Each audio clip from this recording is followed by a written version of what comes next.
তো আজকে রাতে তোর সাথে আমি থাকবো। উম, মানে কি স্যার, আপনি কি পাগল হয়ে গেছেন? আপনার মাথায় কি কোনো সমস্যা আছে? আপনি আমার সাথে কেন ঘুমাবেন? ম্যাডাম রুমে আছে, ম্যাডামের কাছে যান। আমি একটা সামান্য আপনার বাসার কাজ লোক স্যার। আপনি কি বলেন এগুলো? দূর বেটি, তুই না বেশি কথা বলিস। আপনি আমার গায়ে হাত তুললেন। আমি পাগল টাগল কিচ্ছু হয়নি, আমি সুস্থ স্বাভাবিক আছি। চল ভিতরে রুমে গিয়ে ঘুমাও। আমি আপনার সাথে থাকতে পারবো না। ম্যাডাম যদি দেখে তাহলে আমার চাকরি থেকে বাদ করে দিব। স্যার, আপনি এই কাজটা করেন না স্যার, দোহাই লাগে আল্লাহর। আরে ওই শয়তান বেটি তো ঘুমাইতেছে, কেউ দেখবে না, চল। না স্যার, আমি আপনার সাথে যাইতে পারবো না। আপনি আমাকে মাফ করেন। ম্যাডাম দেখতে পারলে, জানতে পারলে আমাদের তো বাসা থেকে বের করে দিব। তারপর আবার আপনারও ছাইরা দিব না।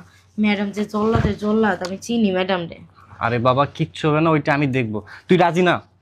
না, আমি যাব না স্যার। আপনি যান গায়ে এখান থেকে, আমি ঘুমাবো স্যার, আমার অনেক ঘুম পাইতেছে। কারে কিভাবে রাজি করতে হয় সেটা আমি খুব ভালো করে জানি। বুঝতে পারছি, এভাবে হবে না।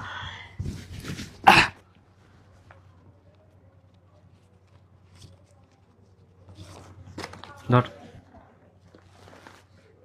স্যার এগুলো কি? এটা আমি তোকে দিলাম। 3000 টাকা?